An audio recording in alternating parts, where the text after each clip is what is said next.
the recording. What Do you trip want are us you? to mute? What trip Pardon? are you talking about? Pardon? Oh, we are having a trip to Israel starting in September 2021. So just get in touch with me if you want more information. Okay, and I put my email in the chat so you can contact me. Thank Okay, so everybody, welcome. Today we start a new book. We start the book of Exodus, and we move the time to 6 o'clock Israel time, a little later for everybody. And I'm really so excited to see all of you joining us today. And I'm going to start really at the beginning.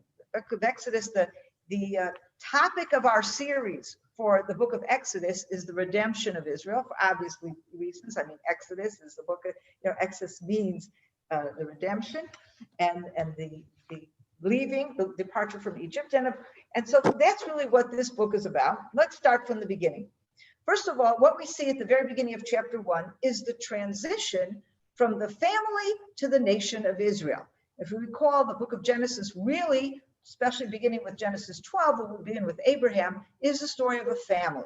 It's the story of the family that will become the nation of Israel, but throughout the book of Genesis, it is still the family.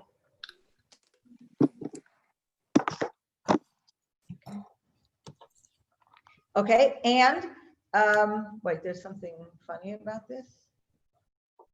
Okay.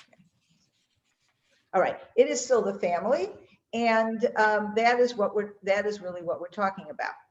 Now, what we're going to see now, as we start with the book of Exodus, is we're going to see in the first verses in chapter 1, we're going to see that transition actually happening. So if we look at, I'm going to start beginning. These are the names of the children of Israel who are coming to Egypt. Jacob, each coming with his household. And then we have the list of all the sons. Okay, then we have a list of the sons. And then after that, we say we have the number of people. We have in verse 6 that Joseph and all his brothers died. And then we have at the very end in verse 7 that the children of Israel are multiplied. Okay, but still in this first few verses, the context is the family of Israel. Interestingly enough, the first person to identify, to name the nation of Israel is none other than Pharaoh himself. Okay, in verse 9, and he said to his nation, we're talking about Pharaoh, here is the nation of the children of Israel, great and numerous. Okay, so it takes an enemy. It takes an enemy, an oppressor, to first identify that we have gone from family to nation. Now, in verse 8, we see something that's, of course, very significant. A new king arose over Egypt who did not know Joseph. What does that mean, he didn't know Joseph? And what we're going to see from here on in, one of the things I want to point out in our teaching today, is we are actually going to be seeing a paradigm for anti-Semitism, a paradigm for a nation, a kingdom, a government persecuting the nation of Israel as it is in their borders, in their country, okay? And who was Joseph? What does it mean he didn't know Joseph? Joseph, of course, was the second to the king, but not just that. Joseph contributed enormously to the nation of Egypt.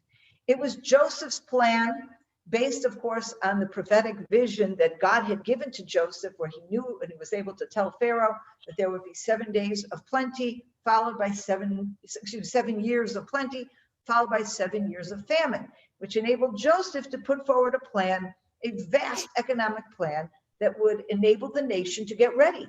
And indeed, Joseph did such an amazing job that not only did Egypt have enough food to feed all its residents for the 7 years of famine, but it didn't have enough food to feed most of the ancient world. And that's, of course, how Joseph's brothers come down from Canaan to get food. It is just what everybody was doing.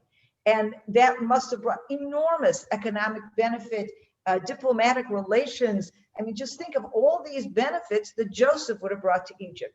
So it's particularly significant then when we say this king didn't know Joseph. He may have heard about him. He may have been in the annals of, the Egyptian history, okay? But he chose us to forget that. because he is now about to launch on a campaign to destroy and persecute the nation of Israel. So he's going to completely forget all the benefits that the nation of Israel, or this family of Israel, had brought to Egypt to begin with. And when I think of this, immediately brings to mind, I mean, there's been many figures, individual figures, Joseph, if you will, in exile, in the diaspora. When Jews are spread all over the world, we call that the diaspora. Jews outside of Israel, in wherever countries they may be, in the exile. And over history, there were Jewish figures who really contributed amazingly to their countries, but that did not prevent the anti-Semitism from coming, literally attacking them afterwards. And there's one example that I wanted to share with you, a very, very famous biblical scholar, Jewish biblical scholar from the Middle Ages, Don Isaac Abravanel. He was born in 1437 in Portugal, and he died in 1508. Now, he was a brilliant fellow. He was not only a Bible commentator, he was a financier, he was a brilliant economic expert, and he was a philosopher, he was a diplomat. He actually had a family history that dated back to King David, that he was a descendant of King David. Okay, now, what was his life story? He was born in Portugal, but he was forced to flee Portugal because they accused him of treason, an accusation which had absolutely no bearing in fact, but clearly from anti-Semitism. He fled to Spain. There he became the minister of the treasury under King Ferdinand and Queen Isabella. Now, the same King Ferdinand and Queen Isabella end up being the very king and queen of Spain that decrees that all Jews must either convert or be expelled. In 1492, all the Jews of Spain were expelled. Okay, which is, wait, if everybody can mute, okay, that's fine, thank you. Okay,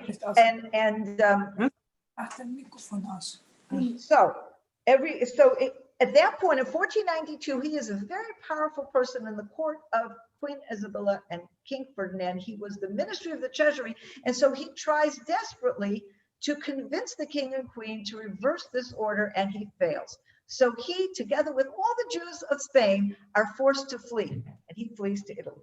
So here you have a situation. What do you mean? You have a king and queen. They couldn't have forgotten what he had done for Spain, because they were the ones who appointed him, and they were the ones who benefited. And yes, this you see a pattern. Even Jews who contributed so much to their countries, to their host countries, were ended up persecuted afterwards. And I think this is that the pattern is laid for us actually in the Bible. Tells me something about the fact that God is above these plans to begin with. But anyway, let's just move on into what we read in the text itself. Okay, so verse 9, we're going to see here now, starting with verse 9, how Pharaoh moves forward in his plan, or how his plan develops to persecute the Jewish people. So the first thing he says in verse 9, he says to his nation, here is the Israelite people are much too numerous for us. Okay, so first of all, he's threatened by their numbers, but he turns to the entire nation. Okay, and what is he asking the nation to do? He's asking the nation to join him in persecuting and enslaving the nation. He's not killing anybody yet. He just wants to persecute and enslave. And his hope is that by causing them to suffer, their numbers will be reduced. They won't have children, or they will die because they will be persecuted, or whatever. He's not killing anybody, but he's trying to reduce their numbers, or at least reduce the threat that their numbers represent. But, and this of course is one of the greatest, I don't know, miracles, I don't know what it is. It's something that it's a verse that the Jewish people actually took great comfort in throughout the centuries. But the more they were oppressed, verse 12, the more they were oppressed, the more they increased and spread out, so that the Egyptians came to dread the Israelites. In other words, his very plan, even with all the persecution, the Jews didn't give up hope. They kept having children and more children, and they kept developing their families, and they kept growing, which is just amazing. Okay, so that plan clearly didn't work. Enslavement isn't enough. Next step, verse 15. Okay, King of Egypt spoke to the. Okay, now here's a very interesting thing. In Hebrew, the word is he spoke to the meyaldot ha'ivriot. That if you translate this literally, it means the Hebrew midwives. Okay, the Hebrew midwives. One is Shifra and one is Pua. And what is he saying to the midwives? He figures this is a good way to get rid of the nation. Just kill all the boys. You kill all the boys, there won't be another generation. Okay. So then it tells us that these midwives feared God and therefore refused to obey Pharaoh. And when Pharaoh then challenges them, because Pharaoh sees, my goodness, these Jewish boys are being born. What's going on here? He goes back to the midwives and challenges them. And what do they answer? They said, oh, you don't know these Hebrew women. Oh, my goodness. They give birth so fast. I don't even have a chance to get there. By the time I get there, they're born. You know, and it's done, and the whatever, I can't do it. Okay, now think about it for a second. Are these midwives themselves of the children of Israel, or are they Egyptian? Now, it says Hebrew midwives, you would assume, okay, so they must be Hebrews. But there's another way to interpret this language, these words. These were midwives of the Hebrews. Not Hebrew midwives, but midwives of the Hebrews. In other words, they were Egyptian women who were the ones who would be the midwives for the Hebrew women who gave birth.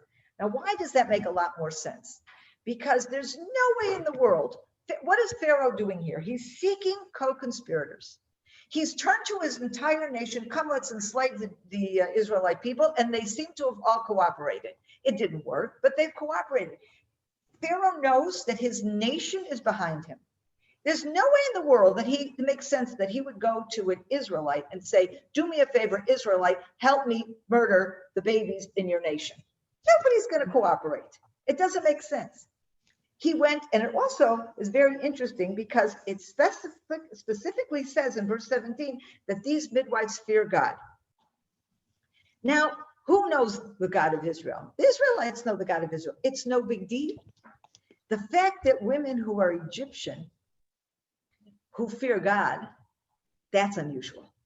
And so essentially, and this is not everybody agrees, but this is quite a widespread interpretation. It's a very legitimate interpretation. Those who follow this interpretation, I think you end up with something amazing. He turned to the nation. He's afraid at this point, Pharaoh, to say to his entire nation, let's just kill all the Jews or kill all the babies or whatever. That's a little too extreme. So he figures, I'm going to find my little co-conspirators that in back rooms and behind the scenes, we're just going to kill off the babies. And he fails. He fails because who do we have here? We have righteous Gentiles, righteous Egyptian women who say, I fear God. This may be my Pharaoh. I fear God. I'm not going to participate. I'm not going to cooperate. And of course, that fails. Now, next stage, verse 22. Pharaoh charged all of his nation, saying, every boy that is born you shall throw into the Nile, but let every girl live.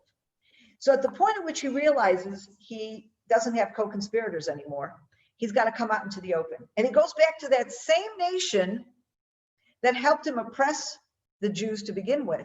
And now he's going to ask that same nation to help him murder the babies. And you know what? It works. And how do we know it works? How do we know that the nation cooperates with him? Because in chapter 2, we meet Yocheved, who has a baby. And she knows she has to hide this baby. She would never have to hide the baby if the plan wasn't working. But it seems that every Egyptian is looking out for every Jewish woman, and anybody that's having a baby, they're checking to see if it's a boy. And if it's a boy, they're killing it. It's working. And here you see really the transition. which you, by the way, find not only in different nations that have become very anti-Semitic, but in general, nations with dictators that have tried to persecute or destroy another people. It very often starts this way. When I think about it also, I can't help but compare to Nazi Germany and the way that Hitler began. Hitler came in spouting this horrible Nazi ideology to his entire nation and passed the Nuremberg laws, which everybody in Germany supported. And the Nuremberg laws did not call for the murder of any Jews, but it did call for their persecution and for all kinds of economic and social discriminations against them, making life for Jews in Germany miserable, but not murdering them, okay? And then when he starts his final solution, he looks to his small little group, and he sees, can we do this? And we'll do this in secret, and we'll do a little bit in Eastern Europe, and we'll do something here, and it's all very secret, okay? And at some point, though, he realizes he can go to the entire nation of Germany. And he did this, and his extermination of the Jews is done in the open air. In the open air. But he has the nation behind him, and so it works. Thank God, God intervened and it didn't succeed, to destroy all the Jewish people. But it tells you something about how dangerous it can be.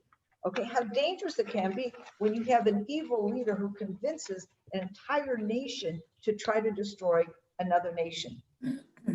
Which is why, by the way, when you see both these two, there are 3 women in this Torah portion who are amazing heroines, and none of them are Jewish.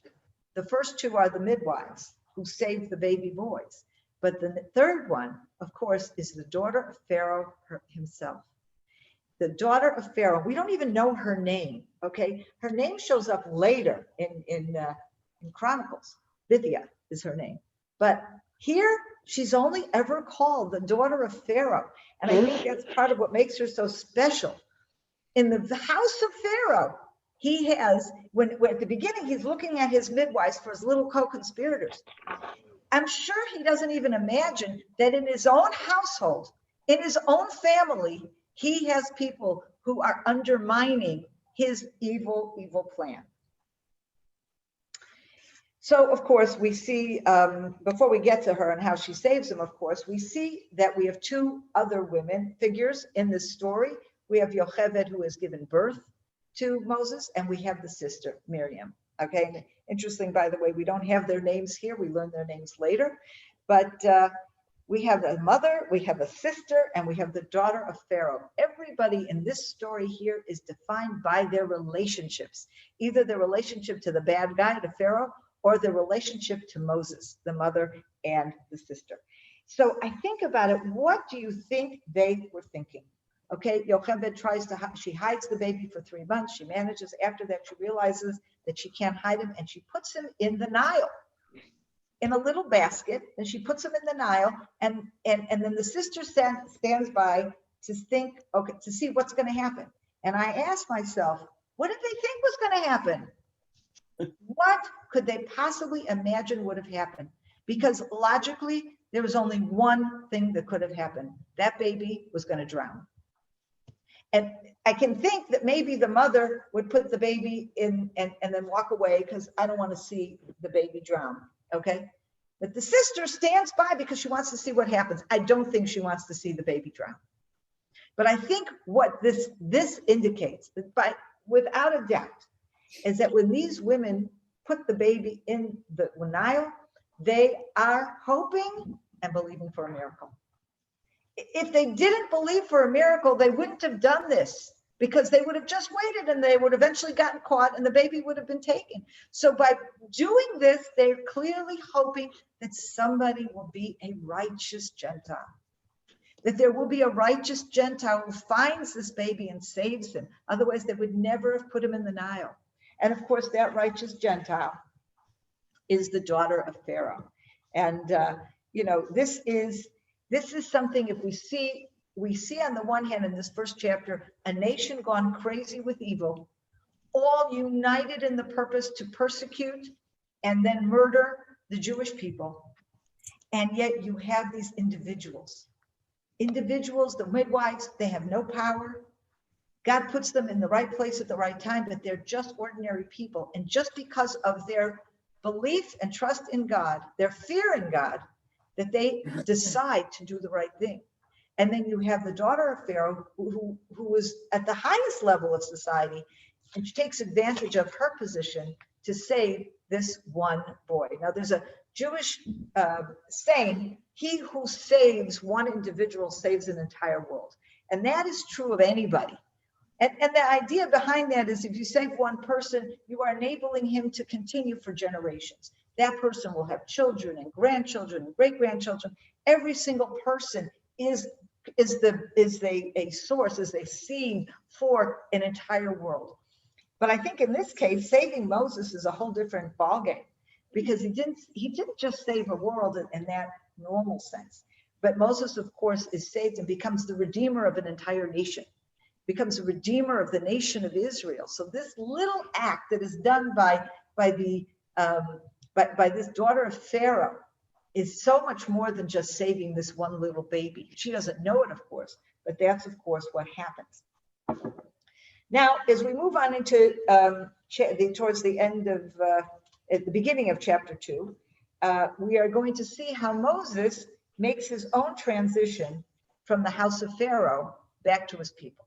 He's raised by the daughter of Pharaoh. He grows up. I mean, remember, there's a film that was made, The Prince of Egypt, okay? Moses becomes a prince of Egypt. He is raised as not only as an Egyptian, but he's raised in the royal house. How does he reconnect to his Jewish roots? And that happens beginning in verse 11, chapter 2. Sometime after that, when Moses had grown up, we assume he was a young man here. He could have been 17 or 18 or 20 or something like that. He went out to his people, to his brothers, and witnessed their suffering. And he saw an Egyptian man beating a Hebrew man of his brothers. Now you'll notice here in this first verse, we have the word his brothers twice. And I think this is the point of this verse. Moses now is trying to reconnect with his brothers. He wants to see who they are, and he wants to identify with their misery. He seeks his people, and he seeks to identify with their misery, which is really amazing because he could have ignored them. From the house of privilege, he did not have to go out and seek the people at the lowest levels of Egyptian society, but that is exactly what he does. And then he goes further, and he turns here and there, seeing no one about. He struck down the Egyptian and hid him in the sand. At the risk of his own life, he is going to do something very heroic. He's going to kill the Egyptian who is beating the Hebrew man. And in that way, he's saving, he's doing something very specific and very bold. He is saving this Hebrew from being beaten and possibly beaten to death. And he's killing the Egyptian. And of course, he hides him. And he finds out the next day that word got out that this is what he did.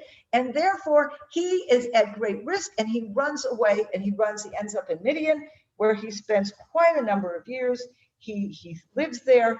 And is only after he's there many years and he's married, he's been with the house of Jethro and he marries Jethro's daughter and he has 2 children. Only after that, God speaks to him and calls him back and of course gives him his mission to come before Pharaoh. And the scripture tells us he's 80 years old at the point that he comes back to Egypt. Okay, so this is very, very significant, I think, because what actually has happened is that Moses reached this turning point in his life as a young adult where he recognizes that he is of the children of Israel and he wants to go out and check that a bit out. And he then acts, makes a decisive act which makes it very clear. He is taking the side of the Israelite, not of the Egyptian, and he does that to protect the Israelite at great risk to himself. He makes a statement, a very bold statement, which makes it impossible for him to stay in Egypt, so he runs away. And he's in Midian. Now, you can say, oh, it's very nice that he now has identified with the Israelites, but he's exactly with the Israelites 5 minutes, and he's gone already. Why does that have to happen? How could he possibly end up being a leader of the Israelites if he left the Israelites? So aside from the fact that practically speaking, he had to get out of there because Pharaoh, had put a price on his head, I think what's happening now with Moses and what we see here in these few verses is Moses has to develop into the person that will become the redeemer of Israel. He has to develop in the person that will become the leader of Israel. A slave cannot become a leader because a slave is too deeply embedded in a slave mentality where someone can tell him what to do and he does it. Okay, you have a situation here in that initial situation where the Egyptian is beating the Hebrew. This is the situation of the Hebrew. The Hebrew is not going to dare to fight back. He has no status. And so if Moses is going to be of the slave population, he will never have the boldness and the audacity to lead the nation out of slavery. And in fact, this is something that you can see God has selected Moses to grow up in the royal house because he needs to have that leadership quality and that boldness that he could never have developed if he were growing up in a slave family in the house of Israel. But by the same token, he has to leave Pharaoh's house because he can no longer be somebody who is identifying, even in the remotest way, with the oppressors of Israel. So his only option is to leave and come back. And what does he gain by being in the desert all those years? Okay. He gains that he has the opportunity to develop himself, his values, his relationship to God. Isn't any, it's not a coincidence that God calls to Moses when he's in the desert.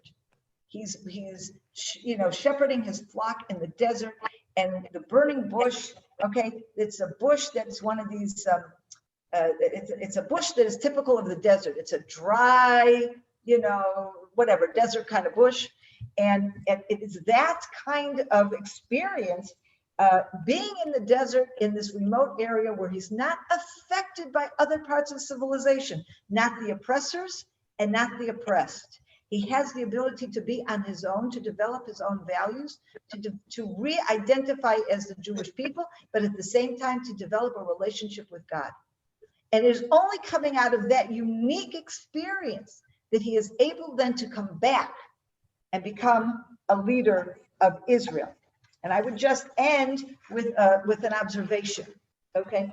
We think about the restoration of Israel in our day, establishment of the state of Israel in 1948. The Zionist pioneers who began that struggle before the state. For some 50 years, Jews had come to settle in Israel. And that 50 years in the desert was critical. Because after 1948, the Jews who came to Israel were either Holocaust survivors or Jews that had been thrown out of their homes in Arab countries. Some of them also came from the United States and Canada and other countries that were free. But many of the Jews that came at the early years of the state after 1948 were Jews that were fleeing from oppression. And of course, they wanted to help, and they really sacrificed a great deal, but they were not able to lead a nation that because they had experienced slavery, they had experienced persecution. For those 50 years, the Zionist pioneers were in the land that was literally a desert. They came to a land that was barren and desert, and they had to figure out how to grow things and to do irrigation and all these other things that they did in those years with great hardship and terrible hardship. But they had 50 years in the desert to develop into a group of people who did not know persecution, who did not know Holocaust, who did not know this type of existence, and they could able to lead the nation of Israel in that first generation towards independence and towards creating a modern state of Israel. And I think the parallels here really tell us a great deal. Anyway, that's all for today. Thank you so much for being with us today. If any of you want to have a chat or make some comments, we're happy to do that now. I can keep the recording on. I'll keep it on for a little bit, a few more minutes. But if any of you have any comments or questions, I'm opening it up. Thank you, Sondra. Thank you. There's I a hope you question in enjoyed. chat. Okay, there's a question in chat. Let me take a look at it. Oh, how long do Yocheved nurse Moses? Well, usually people would nurse for 2 to 3 years at the most, usually 2 years. So there couldn't have been much opportunity to her to tell Moses anything. Someone said this could have gone on for usually 3 years, sometime longer. It's possible. I don't think it went on much beyond that, but whatever it was, she had an influence on Moses only when he was very, very young. The main influence on Moses was the daughter of Pharaoh and the house of Pharaoh. Then how did he know that he was an Israelite? Well, the daughter of Pharaoh would have told him. That's another thing Also, about it. too, She knew who he was. what about his mother, fed him and his sister? So surely because of where they put him, they would have told him of his heritage. No, but not only that, the daughter of Pharaoh called, I mean, it was obvious when he called Yocheved to come, the real mother, that she knew, daughter of Pharaoh knew this was an Israelite baby. She says, that he was this is a Hebrew child. She knew exactly what she was doing. He was wrapped in Hebrew blanket too. Yeah, well, it was wrapped in a blanket. There are those films and whatever that say a designation, but we see from the scripture was that she knew. How she knew, we don't know. She knew this was a Hebrew child, and she called Yocheved to put their babies in nurse him. that. She knew he was a Hebrew child, and she told him, because there's no way as a young man he could have known to go out and find his brothers if the daughter of Pharaoh hadn't told him all along, you should know you're a Hebrew, which is amazing. She was an amazing woman without a name. Amazing. How do we know how old? You said he was 80 years old. Yeah.